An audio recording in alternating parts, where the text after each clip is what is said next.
ఇంకొకటి ఇదే భారీ సంస్థాగత మార్పులు భావి కార్యాచరణపై గుజరాత్లో దాదాపు వరుసగా 25-30 సంవత్సరాల నుంచి గుజరాత్లో పాపం కాంగ్రెస్ పార్టీ గెలవడం లేదు. 95 నుంచో 91 నుంచో బహుశా సరిగా 25 సంవత్సరాల నుంచి దాదాపుగా 30 సంవత్సరాల నుంచి కాంగ్రెస్ పార్టీ గెలవడం బంద్ అయిపోయింది. గుజరాత్లో వరుసగా ఒక తరము ఒక దాదాపుగా రెండో తరానికి సంబంధించిన కొత్త వాళ్లకు కూడా బీజేపీ ప్రభుత్వం తప్ప ఇంకొక ప్రభుత్వం తెలియనటువంటి ప్రదేశంలో పెట్టి వాళ్ళ దేశవ్యాప్తంగా కాంగ్రెస్ పార్టీ తన 2014 నుంచి దేశంలో గెలవడం లేదు. వరుసగా మూడు టర్ములు అధికారం కోల్పోయింది. మొట్టమొదటిసారి హిస్టరీలో కాంగ్రెస్ పార్టీ చీలిపోయినప్పుడు కానీ లేకపోతే ఎమర్జెన్సీ పెట్టినప్పుడు కానీ లేకపోతే ఎప్పుడైనా సరే వరుసగా 2 టర్ములు ప్రభుత్వం లేకుండా కాంగ్రెస్ పార్టీ ఎప్పుడు లేదు. వరుసగా 2 టర్ములు ఎప్పుడు ప్రభుత్వం లేకుండా కేంద్రంలో వరుసగా 2 టర్ములు ప్రభుత్వాన్ని కోల్పోయినటువంటి సందర్భం లేదు. అది 98లో కానీ 99లో కానీ 2004 వరకు 96, 98, 99లో ఆ తర్వాత ఐకే గుజరాల్దో లేకపోతే దేవేగౌడదో వెనక నుంచో ముందు నుంచో కాంగ్రెస్ మద్దతు ఉన్నది. పివి నరసింహారావు 5 ఏళ్ళు లేకపోతే అంతకుముందున్నటువంటి రాజీవ్ గాంధీ 5 ఏళ్ళు అంతకుముందు మొరార్జీ దేశాయ్ వీళ్ళందరూ కూడా ప్రధానమంత్రి అయినప్పుడు జనతా పార్టీ ప్రయోగం చేసినప్పుడు కూడా 5 ఏళ్ళు మాత్రమే. ఎప్పుడు 5 ఏళ్ల తర్వాత మళ్ళీ కాంగ్రెస్ అధికారంలో ఉన్నది. కానీ వరుసగా 10 ఏళ్ళు అయిపోయి మళ్ళీ మూడో దఫా కూడా వరుసగా కాంగ్రెస్ అధికారం కోల్పోవడం అనేటువంటిది ఇదే మొదటిసారి. కాంగ్రెస్ యొక్క చరిత్రలో ఇదే మొదటిసారి. స్వతంత్రం వచ్చినాక ఎన్నికల్లో నిలబడ్డ తర్వాత వరుసగా మూడోసారి ప్రభుత్వం కేంద్రంలో లేకుండా ఉండడం అనేటువంటిది, వరుసగా రాష్ట్రాల్లో అధికారం కోల్పోవడం అనేటువంటిది తమిళనాడు నుంచే మొదలైందనుకోండి. తమిళనాడు లాంటి రాష్ట్రంలో వరుసగా అధికారంలో ఎప్పుడూ లేదు, ఏదో తోక పార్టీగా మిగిలిపోయినటువంటిది. కానీ ఇప్పుడు సంస్థాగత మార్పులు, భారీ మార్పులు అనేటువంటిది పాపం రాహుల్ గాంధీ గారు చాలా కష్టపడుతున్నారు, ఇంకా ఏదో జరుగుతుందని. కానీ ఎక్కడో సరైనటువంటి దిశానిర్దేశంలో పోతలేదు. కమ్యూనిస్టుల బాటలోనే కాంగ్రెస్ పార్టీ ప్రయాణం చేయడం వల్ల కమ్యూనిస్టులు ఏ విధంగా అయితే కనుమరుగవుతున్నారో, దేశంలో కమ్యూనిస్టు మిత్రులకు ఇష్టం ఉన్నా లేకపోయినా, వాళ్ళు నచ్చినా నచ్చకపోయినా, వాళ్ళు ఒప్పుకున్నా ఒప్పుకోకపోయినా, నక్సలైట్లు అయితే ఏ విధంగా పూర్తిగా వాళ్ళలో రిక్రూట్మెంట్ బంద్ అయిపోయిందో, అట్లనే వాళ్ళ దేశంలో కమ్యూనిస్టు పార్టీలో వెళ్ళట్లేదు. కేరళలో కొద్దిగా అధికారంలో ఉంది కాబట్టి నడుస్తుంది. ఒక్కసారి కేరళలో అధికారం కోల్పోతే కూడా కేరళలో తిరిగి రాకపోవచ్చు. త్రిపురలో కమ్యూనిస్టులు కోలుకునేటువంటి అవకాశం లేదు. బెంగాల్లో వరుసగా 35 ఏళ్ల పాటు అధికారం పెత్తనం చెలాయించినటువంటి కమ్యూనిస్టులు ఇప్పుడు మళ్ళీ బ్రతికి బట్టగట్టేటువంటి పరిస్థితి లేదు.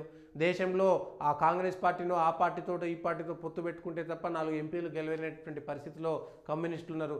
ఆ కమ్యూనిస్టు భావజాలం కలిగినటువంటి నాయకులందరూ కూడా వీళ్ళ కాంగ్రెస్ పార్టీలో చేరి కాంగ్రెస్ పార్టీ ఇవాళ భారత మాత జై ఏంది, భారత మాత ఎవరికి పుట్టిందని వాళ్ళు రేవంత్ రెడ్డి అంటున్నారు. కానీ ఇందిరాగాంధీ భారత్ మాతాకి జై అన్నారు, సంజయ్ గాంధీ భారత్ మాతాకి జై అన్నారు. వాళ్ళ ప్రచారంలో వరుసగా వాళ్ళ రూపు మారిపోతున్నది. భారత్ మాత వందే మాతరం అనేటువంటి వాళ్ళు కాంగ్రెస్ వాళ్ళు వాళ్ళ వందే మాతరం అంటే నాకు పడదన్నటువంటి హమీద్ అన్సారీని ఉపరాష్ట్రపతి చేసింది కాంగ్రెస్. అంటే వాళ్ళ యొక్క రూపం మారిపోతుందనేటువంటి విషయం అర్థమైంది కదా. ఇవాళ స్వదేశీ విధానం చెప్పినటువంటి వాళ్ళు, ఖాదీ కట్టుకున్నామనేటువంటి వాళ్ళు, ఇవాళ దేశము స్వదేశీ విధానము, స్వదేశీ విద్య, దేశం అనేటువంటి వాళ్ళు, దేశీయ భాషలను గౌరవించాలనేటువంటి వాళ్ళు, వీళ్ళందరూ కూడా ఇవాళ సేమ్ మళ్ళీ బ్రిటిష్ పరిపాలన, మొఘలాయలకు మద్దతు తెలిపేటువంటి పరిస్థితులకు వెళ్ళిపోయింది. కాంగ్రెసు బతికి బట్టగట్టుతుందా? 3 రాష్ట్రాల్లో మాత్రమే ఉంది. కర్ణాటకలో కొట్లాట్లు ఉన్నాయి, తెలంగాణలో కొట్లాట్లు ఉన్నాయి, హిమాచల్ ప్రదేశ్ ఆడ పరిస్థితి ఆగమాగా ఉన్నది. కేవలం 3 రాష్ట్రాల్లో మాత్రమే సొంతంగా అధికారంలో ఉండి 3 రాష్ట్రాల్లో మాత్రమే ఇప్పుడు కూడా ఈ 3 రాష్ట్రాలు తిరిగి వస్తాయా రావా అనేటువంటి అనుమానంతో మాత్రమే ఉన్నటువంటివి. ఇవి కూడా చిన్న రాష్ట్రాలు, అందులో కొట్లాటలు, అంతర్గత కలహాలతోటి, కుమ్ములాటలతోటే ఉన్నది. ఇక జార్ఖండ్లోనో తమిళనాడులోనో వెనకాల ఉన్నదే తప్ప ముందున్నటువంటి పార్టీ కాదు. ఎక్కడ కూడా ఏ రాష్ట్రంలో కూడా సొంతంగా అధికారంలోకి వస్తుందనేటువంటి ఇది లేదు. బీహార్లో కూడా వెనకాల ఉండాల్సిందే రేపు జరిగేటువంటి ఎన్నికల్లో. బెంగాల్లో కాంగ్రెస్ కనుమరుగైపోయింది. బెంగాల్లో అధికారంలో రాక 50-60 ఏళ్ళు అవుతుంది. తమిళనాడులో అధికారం లేక 50-60 ఏళ్ళు లేదు. డిఎంకే తోటి పొత్తులో ఉన్నదే తప్ప అధికారంలో ముఖ్యమైనటువంటి పార్టీ కాదు. మరి ఆయా రాష్ట్రాల్లో స్థానిక నాయకత్వాన్ని ఎందుకు కోల్పోతున్నది?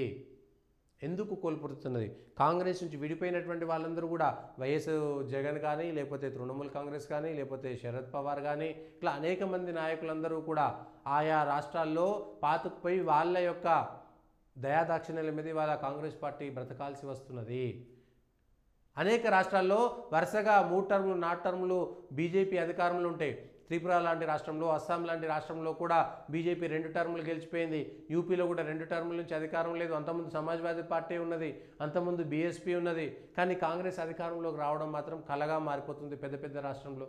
ఎక్కడ ఉన్నది వల్ల తమిళనాడు లాంటి రాష్ట్రం లేదు, ఆంధ్రప్రదేశ్లో అసలు కాంగ్రెస్ వల్ల ఊపిరి పోసుకుంటుందా లేదా అనేటువంటి పరిస్థితి. గుజరాత్లో లేదు, హర్యానాలో వరుసగా 3వ సారి వచ్చింది, జమ్మూ కాశ్మీర్లో తోకపార్టీగా మిగిలిపోయింది, పంజాబ్లో ఆమ్ ఆద్మీ పార్టీ పాగా వేసింది, మధ్యప్రదేశ్లో వరుసగా మధ్యలో ఒక్కసారి అధికారంలోకి వచ్చింది.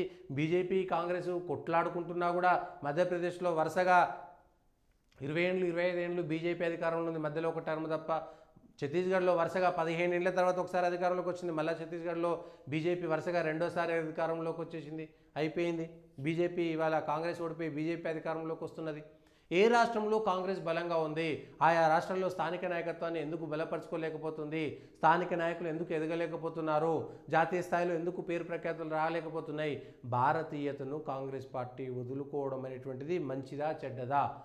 పూర్తి స్థాయిగా అపీజ్మెంట్ పాలిటిక్స్లోకి, కేవలం ఓటు బ్యాంకు పాలసీ రాజకీయాలకు పాల్పడుతున్నటువంటి కాంగ్రెస్ ఎందుకు దాని నుంచి బయటపడతలేదు?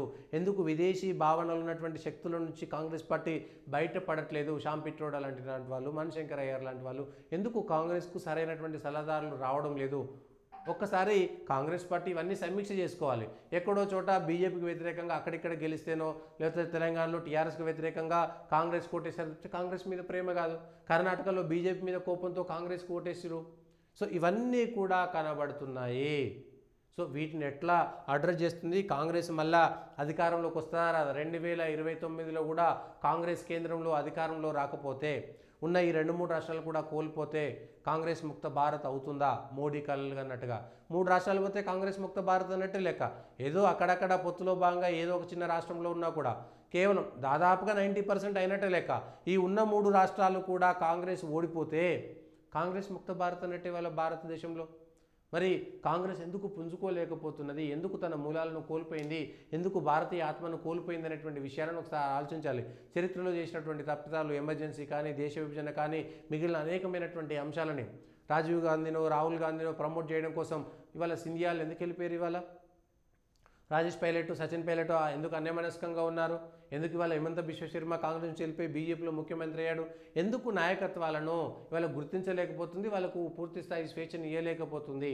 ఈ అంశంపైన కాంగ్రెస్ ప్రభుత్వం, కాంగ్రెస్ పార్టీ సరైనటువంటి దిశానిర్దేశం చేసుకోకపోతే కాంగ్రెస్ పార్టీ పరిస్థితి మళ్ళీ ఎప్పటి చిప్ప ఎనుగులనే ఉండే అవకాశం కనబడుతుంది.